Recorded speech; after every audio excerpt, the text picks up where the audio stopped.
ঈদের সময় মানুষ হলে একজন আরেকজনের ঈদ মুবারক দে আসলে ইয়ান হতটুকু যায় সারা বহু সময় শুনি ইয়ান বেদাতের মেয়ে কিছু শুনি ইয়ানরে আসলে ফরজ বলি মনে করেন ইয়ানরে ওয়াজিব বলি মনে করেন এরিম্মা বাধ্যতামূলক মনে করেন ইয়ান আসলে বেদাত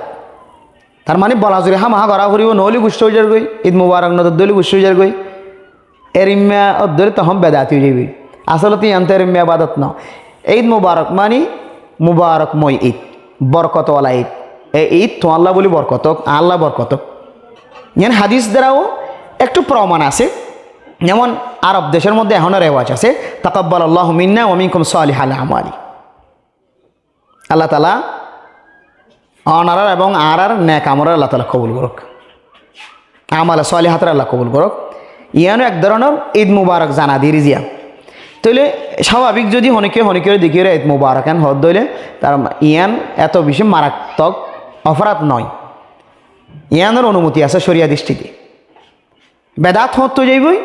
ইয়ান ধরো লাজেম বানাই লিলি ফরজ বানাই লিলি তখন বেদাত হয়ে যাবে নহলে গুস হয়ে যাবে ঈদ মুবারক নদিলে মন খারাপ করে তখন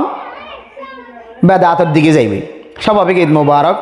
বরকত রিক্ষা তোমার ঈদের দিন বরকত দোক রমজানের বরকত আল্লাহ দোক আরে দোক এ নিয়ে তো যদি ঈদ মুবারক হ তাহলে এজাজত আছে রাওয়াস বানাই নে ফেলাইবা ইয়ান একখান রসম বানাই নে ফেলাইবা ফরজ জিনিস ওয়াজিবি জিনিস বানাই নেওয়া ফলে দইলে তখন এজাজত আছে এজাজত বরং মুস্তাহাব লিখকে কিতাবের ভিতরে ফতোয়া স্বামী তো হতায়ান তুলি দিচ্ছে